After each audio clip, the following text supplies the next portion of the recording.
becomes her shield. Her truth is bleeding. Marie Santiago is a brave rider, fearless truth speaker, setting hearts on fire. America's brutal wake-up call. Chaos, lies, and the fight for real change. Hey everyone, welcome back to another deep dive into the raw truth about what's going down in our country. Today, we're tackling the big question on so many minds: what's really happening in America right now? It's like our nation is staring in the mirror, having a full-blown identity crisis, all while the world watches and chimes in with opinions in the comments. We're yelling at each other, pointing fingers, and trying to figure out who we even are anymore. But let's break it all down step by step, so you can see the full picture and understand why things feel so messed up. I'm going to lay it out boldly, without holding back, because we need real talk to cut through the noise. Let's start with politics, because that's where a lot of this madness kicks off. Picture this: our government doesn't look like a serious operation anymore. It's more like a scripted wrestling match, full of drama, fake rivalries, and over-the-top smack talk. Every single election gets hyped up as the most crucial one ever, like we're on the edge of some epic finale. But honestly, we've heard that line for the last dozen cycles, and it just keeps going. People aren't picking candidates based on solid plans or ideas that could actually improve lives. No, it's all about voting against the person or party that ticks you off the most. Policies, they're like optional extras. What really drives the vote is pure frustration and anger. It's mandatory to be mad these days, or you're not part of the conversation.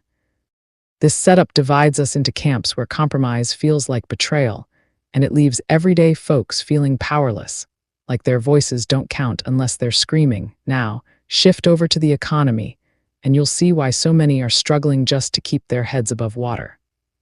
Officially, the reports say everything's just fine, unemployment numbers look okay on paper, stock markets are up for the big players. But in real life, it's a different story. Rent prices are skyrocketing, acting like they're for fancy penthouses even in regular neighborhoods. Groceries, they're priced like rare collectibles from a vacation spot, not everyday essentials. Wages, they're creeping along at a slow walk while the cost of everything else is racing ahead like it's in a marathon. The term working class used to mean blue-collar jobs, but now it includes folks with college degrees, full-time gigs, and constant stress that's got them twitching from exhaustion. The American dream, that idea of working hard to get ahead, own a home, build a future, hasn't vanished completely, but it feels like it's been shipped off to another era, leaving us with scraps. People are side hustling, gig working, and still barely making ends meet, wondering how leaders can claim success when families are choosing between food and bills. Socially, we're all wiped out, but nobody wants to admit it. It's like everyone's on a team, battling over every little thing: politics, race, gender, health choices, how to raise kids, what it means to be a man or a woman, even which words are okay to use and how apologetic you have to sound when you slip up. There's no room for middle ground anymore. Nuance got kicked to the curb. If you're not fully on board with one side, boom, you're labeled the enemy. You could get canceled before you've even finished your morning coffee, meaning people pile on online, shaming you or cutting you out. This constant division wears us down mentally and emotionally, making simple conversations feel like walking through a minefield. Leaders and influencers fuel this by stirring the pot, knowing it keeps us engaged and divided while they hold on to power. Speaking of fuel, the media is absolutely thriving on all this disorder. Fear is their bestseller. Anger gets the most clicks and views. Calm, thoughtful breakdowns, they don't go viral, so they're rare. Instead, every story is breaking news, even if it's the same old stuff repackaged. One network screams that America's about to fall apart by dawn, painting doom and gloom everywhere. The other side insists everything's golden and you're just whining if you complain. Both are blasting at full volume, but neither gives you tools to actually fix anything. This constant barrage hits us mentally and emotionally, making us anxious, suspicious, and glued to our screens for the next update. Leaders use this media machine to their advantage, pushing narratives that attack civilians' sense of security, turning us against each other instead of uniting us against real problems. Health care in this country. It's a nightmare labyrinth built to frustrate and bankrupt people. Insurance is there in name only, it's like a ghost that vanishes when you need it most. Folks don't wonder if they're sick, they worry if they can afford to confirm it. A trip to the hospital hits like a surprise horror movie jump, with bills that keep coming in waves, chipping away at your savings until you're old and gray. And get this, while you're drowning in debt, some politician or expert will lecture you about personal responsibility. As if the system's flaws are your fault. This attacks us financially and physically, leaving people delaying care, suffering in silence, or going broke from one bad health scare. Leaders could reform it, but instead they bicker over ideology, letting corporations profit while civilians pay the price, literally and figuratively. Education is another battleground where we're failing our kids and teachers alike. Students graduate buried under mountains of debt, loans that follow them for decades. Teachers, who shape the future, get paid peanuts and deal with overcrowded classrooms and outdated resources. But instead of fixing that, we're all arguing about which books belong in libraries or what history gets taught. We talk big about wanting innovation, discipline, and critical thinking, but we don't back it up with funding or good examples from adults. This setup attacks young people mentally by stressing them out early, emotionally by denying them a fair start, and financially by saddling them with debt before they even begin working. Leaders exploit these debates to rally their bases, distracting from the real fixes needed, like better pay for educators and affordable college. Culturally, America is a whirlwind of noise, pain, addiction to drama, and a total avoidance of owning up to mistakes. We all crave freedom but duck the responsibilities that come with it. Truth, we want it, but only if it matches what we already believe. Unity, sure, as long as it's on our exact terms. This mindset keeps us stuck, arguing in circles instead of moving forward. Yet, amid all this, there's something powerful people overlook. America isn't just the mess.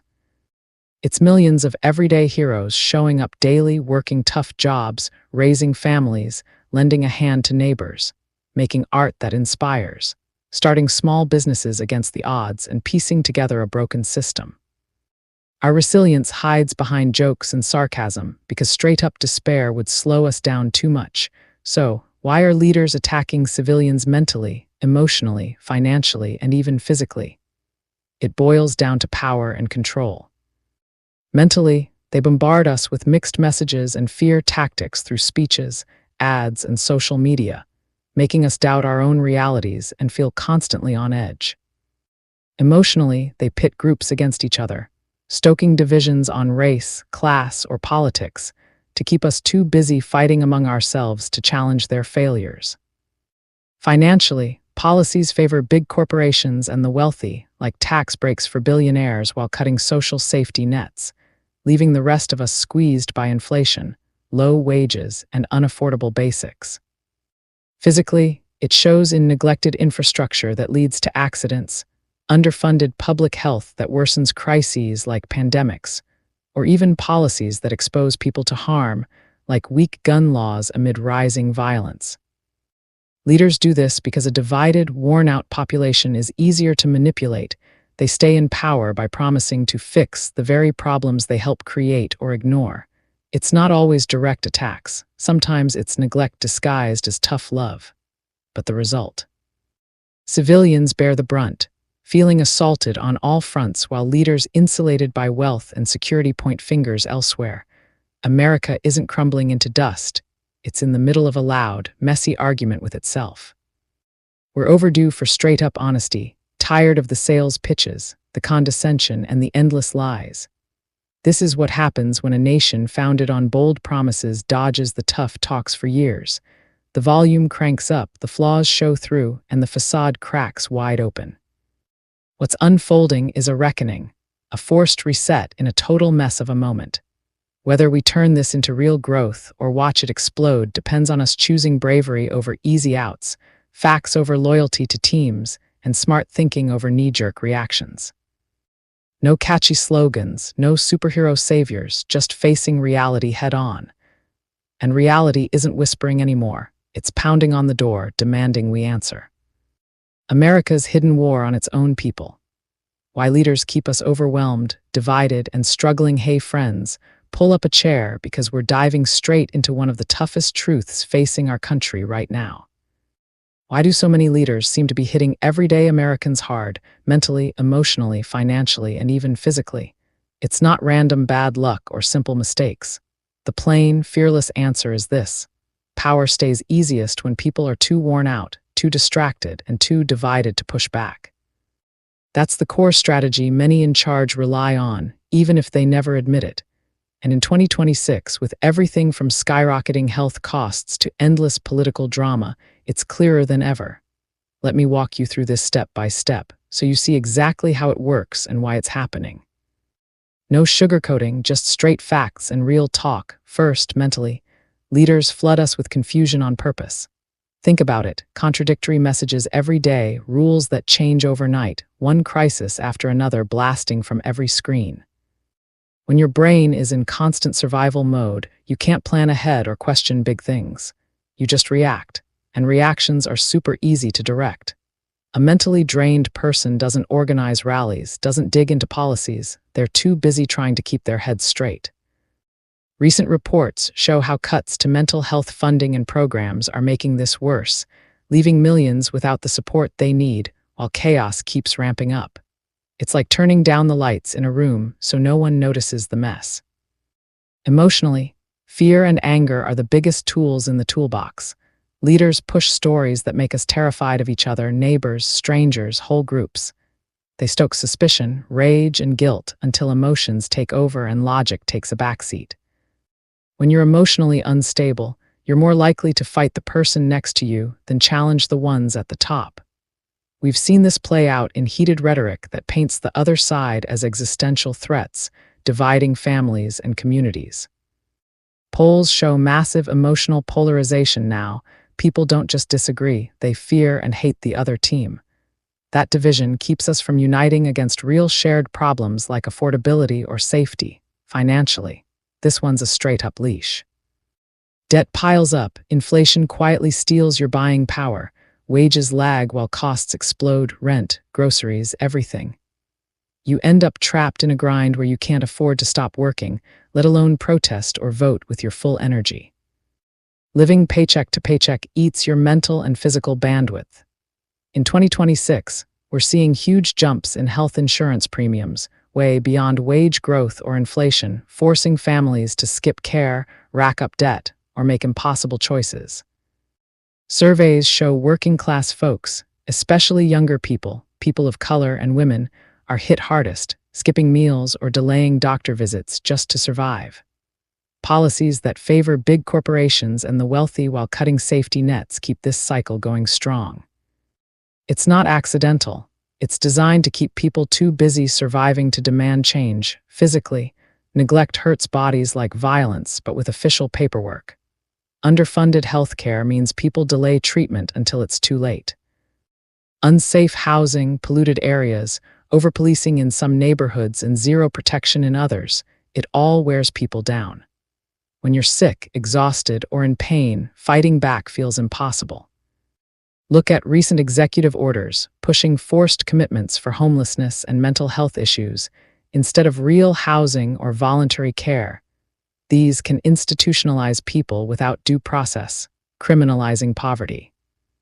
Cuts to Medicaid and other programs are projected to leave millions without coverage, worsening physical health crises. It's slow-motion harm that keeps resistance low because basic survival becomes the priority. Here's the hard part most avoid saying: this isn't always pure cruelty. It's often about control without real accountability. Too many leaders answer to big donors, corporations, political machines, or global interests first, not regular people. Citizens turn into stats, voters, workers, or acceptable losses. When leaders stop seeing us as full humans and start treating us as tools or obstacles, harm gets normalized. And yeah, some are scared of losing grip, of truth coming out, of systems crumbling if people wake up. So they double down, talk down to us, create enemies, label dissent as dangerous, call our suffering necessary or patriotic. But listen closely, this level of attack across all these fronts is actually a sign they're losing legitimacy. Healthy leaders build trust, they don't need fear to rule. Strong ones listen to pain instead of silencing it. Ethical ones don't thrive on suffering.